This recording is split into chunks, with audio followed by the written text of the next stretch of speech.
রাশিয়ার president Vladimir Putin হুঁশিয়ারি দিয়ে বলেছেন, যদি কোনো পশ্চিমা দেশ ইউক্রেনে সেনা পাঠায় তাহলে রাশিয়া তাদের উপর হামলা করতে পারে। তিনি বলেন, ওই সেনারা পরাজয়ের বৈধ লক্ষ্যবস্তু হবে। পুতিনের এই মন্তব্য এমন এক সময় এসেছে যখন যুদ্ধবিরতি হলে ইউক্রেনে শান্তিরক্ষী পাঠানোর কথা ভাবছে পশ্চিমা দেশগুলো। ইতিমধ্যে ২৬টি দেশ জানিয়েছে শান্তি চুক্তি হলে তারা বিভিন্নভাবে নিরাপত্তা দিতে প্রস্তুত। কেউ সেনা পাঠাবে, কেউ আকাশ বা সমুদ্রপথে সহযোগিতা করবে। রাশিয়ার পূর্বাঞ্চলে একটি অর্থনৈতিক ফোরামে বক্তৃতা দিতে গিয়ে পুতিন বলেন, এই যুদ্ধের মূল কারণগুলোর একটি হলো ইউক্রেনকে ন্যাটোর সঙ্গে জড়িয়ে ফেলার চেষ্টা। এখন যদি সেখানে কোনো বিদেশি সেনা থাকে, বিশেষ করে চলমান সংঘর্ষের সময়, তবে আমরা তাদের বৈধ লক্ষ্যবস্তু হিসেবে বিবেচনা করব। এদিকে বৃহস্পতিবার ইউক্রেনের প্রেসিডেন্ট ভলোদিমির জেলেনস্কি জানান, ২৬টি দেশ ইউক্রেনের জন্য বিভিন্নভাবে নিরাপত্তা নিশ্চয়তা দেওয়ার পক্ষে অবস্থান নিয়েছে। আমরা সম্মত হয়েছি যে একটি উপস্থিতি থাকবে, বলেন জেলেনস্কি। এই উপস্থিতি হবে আকাশে, সমুদ্রে এবং স্থলে, যার ধরন দেশভেদে ভিন্ন হবে। তবে পুতিন বলেন, যদি রাশিয়া ও ইউক্রেনের মধ্যে একটি যুদ্ধবিরতি বা শান্তি চুক্তি হয় তাহলে কোনো তৃতীয় পক্ষের হস্তক্ষেপের প্রয়োজন নেই। যদি দীর্ঘমেয়াদী শান্তি প্রতিষ্ঠার জন্য সিদ্ধান্তে উপনীত হওয়া যায় তবে ইউক্রেনীয় ভূখণ্ডে তাদের উপস্থিতির কোনো যৌক্তিকতা থাকবে না, বলেন পুতিন। আর যদি চুক্তি হয়, কেউ যেন সন্দেহ না করে রাশিয়া তা সম্পূর্ণভাবে বাস্তবায়ন করবে। শুক্রবারই ক্রেমলিনের মুখপাত্র দিমিত্রি পেসকভ বলেন, যুদ্ধের অবসানের পর নিরাপত্তা নিশ্চয়তা কেবল ইউক্রেন নয়, রাশিয়াকেও দেওয়া উচিত। তার এই বক্তব্য পুতিনের অবস্থানের সঙ্গে খানিকটা অসঙ্গতিপূর্ণ।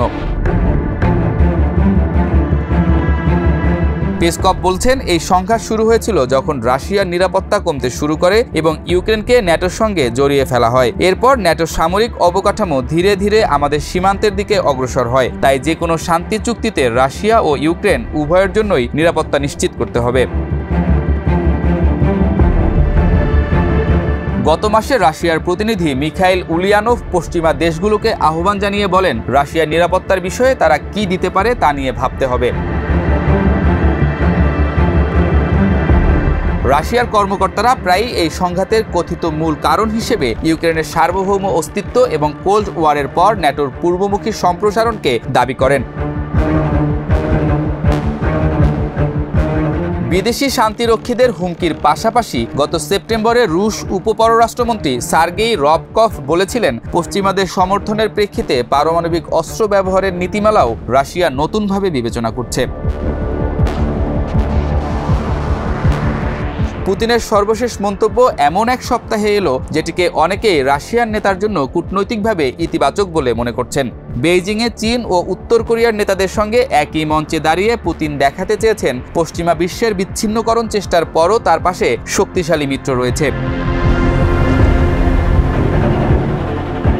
বেইজিং সফরে থাকা অবস্থায় রুশ প্রেসিডেন্ট ভ্লাদিমির পুতিন জানান, যুক্তরাষ্ট্রের প্রেসিডেন্ট ডোনাল্ড ট্রাম্প তাকে অনুরোধ করেছিলেন ইউক্রেনের প্রেসিডেন্ট ভলোদিমির জেলেনস্কির সঙ্গে বৈঠকের বিষয়ে। পুতিন বলেন, আমি বলেছি হ্যাঁ সম্ভব, যদি জেলেনস্কি প্রস্তুত থাকে তাহলে মস্কোতে আসুক।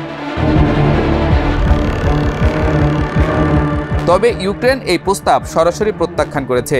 কিয়েভের অভিযোগ, রাশিয়া প্রকৃত শান্তি চেষ্টার চেয়ে শান্তি প্রক্রিয়াকে বিলম্বিত করার কৌশল নিচ্ছে। ২০২২ সালের রাশিয়ার পূর্ণমাত্রার আগ্রাসনের পর থেকে একাধিকবার ইউক্রেন দাবি করেছে প্রেসিডেন্ট জেলেনস্কিকে হত্যার রুশ ষড়যন্ত্র তারা প্রতিহত করেছে। ইউক্রেনের উপপররাষ্ট্রমন্ত্রী বলেন, জেলেনস্কি পুতিনের সঙ্গে বৈঠকে প্রস্তুত, তবে পুতিন ইচ্ছাকৃতভাবে অযৌক্তিক প্রস্তাব দিচ্ছেন। তিনি জানান, অস্ট্রিয়া, ভ্যাটিকান ও তুরস্ক সহ অন্তত ৭টি দেশ এই বৈঠক আয়োজনের জন্য প্রস্তুত।